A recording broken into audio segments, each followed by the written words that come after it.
Hola, buenos días, Nico.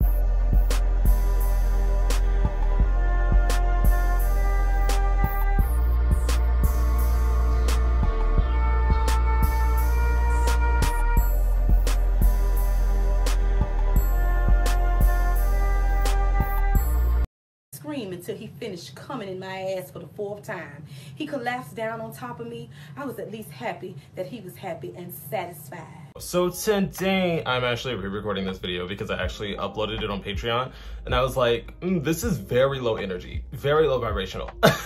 So I decided I wanted to do it again because I was saying a lot. I think it was just because I was tired. Anyway, fast forward, I'm going to be wording my words very carefully because YouTube has randomly been age restricting my videos. Because apparently, once I hit 10K, also we hit 10K. Bang, gang, gang, gang, gang, all that shit. Essentially, since I hit 10K, they're starting to get more watchful over what I post. So, if you want, like, unfiltered videos, Patreon would be the best place to go. But other than that, I'm gonna have to start changing the way I address you people.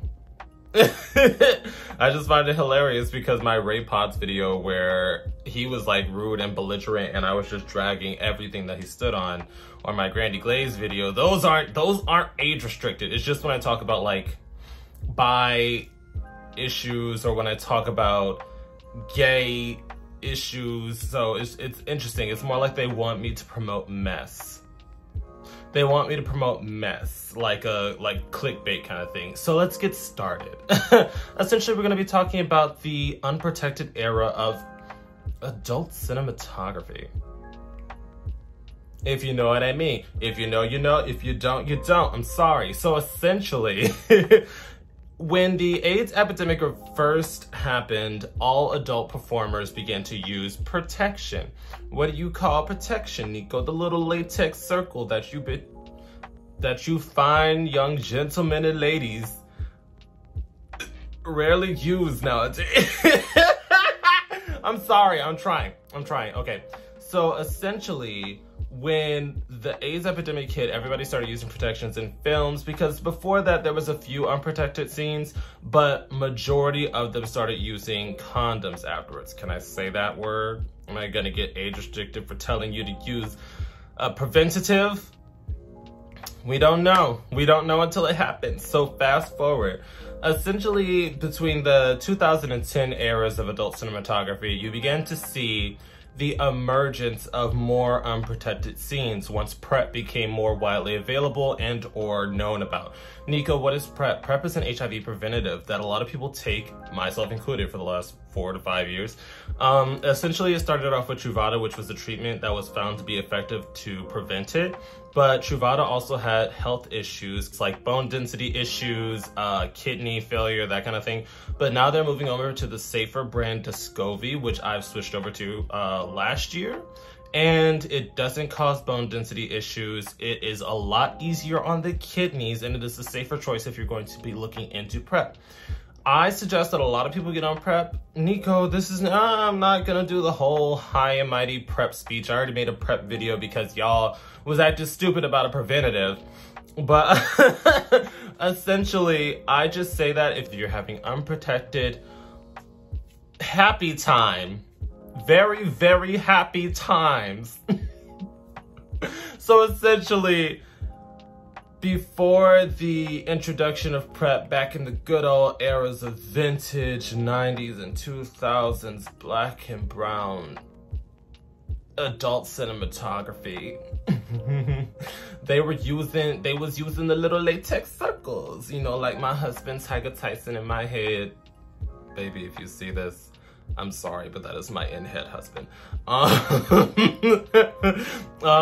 You know, Castro Supreme, those guys, you know, the days of Poppy Thugs, the days of Thugzilla, that kind of thing. We're gonna get on to like the color-coded words used for black and brown adult cinematography. Back in those days, how it always had to inject thug, you know, men under patrol, that kind of stuff. It was very racially charged, you know. So back in those days, they actually used protection.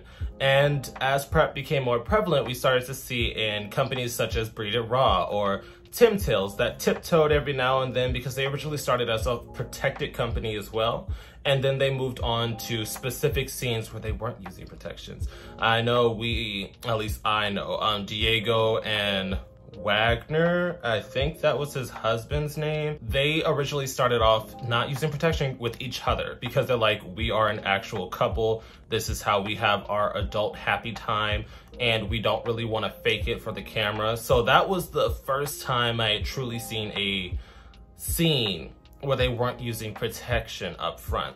Later on, sites like Dark Thunder, they started to incorporate unprotected scenes, you know. But the thing is, when these companies started to introduce unprotected scenes, because even Nextdoor Studios, Men.com, you know, the YT portion of the industry, they even began to introduce unprotected scenes, which was new for them.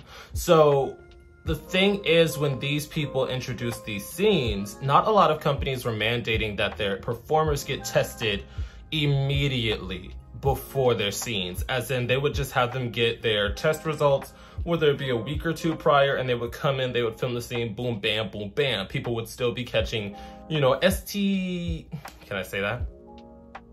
Can I say that? Infections? Maybe if I just drop the S word, infections? They'll be catching infections and stuff like that. And I know that one of the studios that would mandate that their performers get tested like 2 days before the actual filming was Guys in Sweatpants. I remember when I was a little more active with watching that site before they turned into the whole, you know, not skin and kinfolk, just strictly the Eurocentric standard of beauty. I'm trying so hard to be politically correct. I've just gotten so used to being flippant. Austin Wilde would make sure that all of his actors would get tested. And I would see that on his stories. They would be at the doctors frequently. And that was a responsible studio, but not a lot of them were like that. And now in the day and age of OnlyFans, where it was kind of influenced by that influx of unprotected scenes, now we're beginning to see OnlyFans performers rarely using protection. And I mean, that's an ultimately up to them decision, because it's still two consenting adults at the end of the day. But it is risky because a lot of these OnlyFans performers are just regular schmegula people, you know? They don't get the multiple testings because they aren't legitimate adult film stars, meaning they don't know their status 95% of the time. We had that whole Danny Ice, allegedly, situation where he was spreading infections and he didn't care because he was like, oh, well, they won't care and I don't need to tell them, blah, blah, blah, blah, blah. And people still work with him. So, I mean, at the end of the day, I understand that OnlyFans is usually circulated around who can I collaborate to get the most eyes on my content, but you should still be careful because a lot of people do not have your best interest at heart. And I've also started to notice that because of this influx of unprotected scenes, it's beginning to influence the actual sexual landscape in real life. Nico, what do you mean? As soon as you log on to an app, when I was single and used apps, because y'all know I rarely used apps in the last couple of years before I was in a relationship, it was always raw.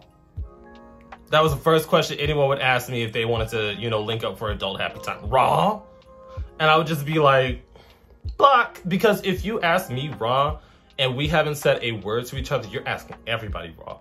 And I don't care how often everybody gets tested. You can't get like a 6-man powwow in one night and then just be like, well, I got tested last week. Like, you know what I mean? So it's more of a lot of people aren't taking their actual health into consideration.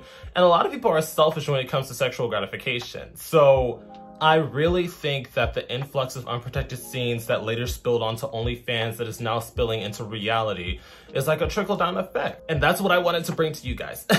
Do you think that the change in the adult cinematography landscape has affected the sexual reality that we're all going through? Because if you log on to any app, majority of the time, people are going to be asking for unprotected. And it's important that you gauge these situations, that you move responsibly. And I'm not one of those people that's like, oh, I use latex every time. If I have a friends with benefits or if I'm in a relationship, I usually do not. But if it's like back when I was having random adult happy time with people, I would use protection with the random adult happy time people. It's just best to gauge your scenarios and move accordingly. If you're not going to be using the little latex circle, it's best to look into PrEP because it is a good alternative. Nico, yes, I used to work in the PrEP prevention field. Like, I used to work in the medical field talking about this stuff. So when people tell me misinformation about PrEP, I get annoyed. So definitely look into it and definitely drop your opinions down below. Do you feel like now in the sexual landscape, whenever somebody asks for unprotected adult happy time, if you say no, is there strikes? Is there like a block? Because I've been in a few situations where someone was attractive and they hit on me and I was like, yeah, why not? And they're like, unprotected? And I'm like, maybe the next time, I don't really know you that well, so we should probably use protection the first time. They blocked me.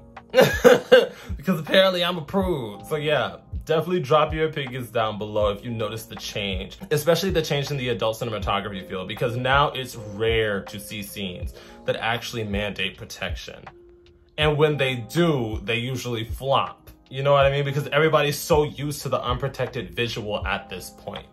And I've seen a few OnlyFans girls come online and say, yeah, I stopped collaborating with people because I caught an infection or caught this and blah, blah, blah, blah, blah.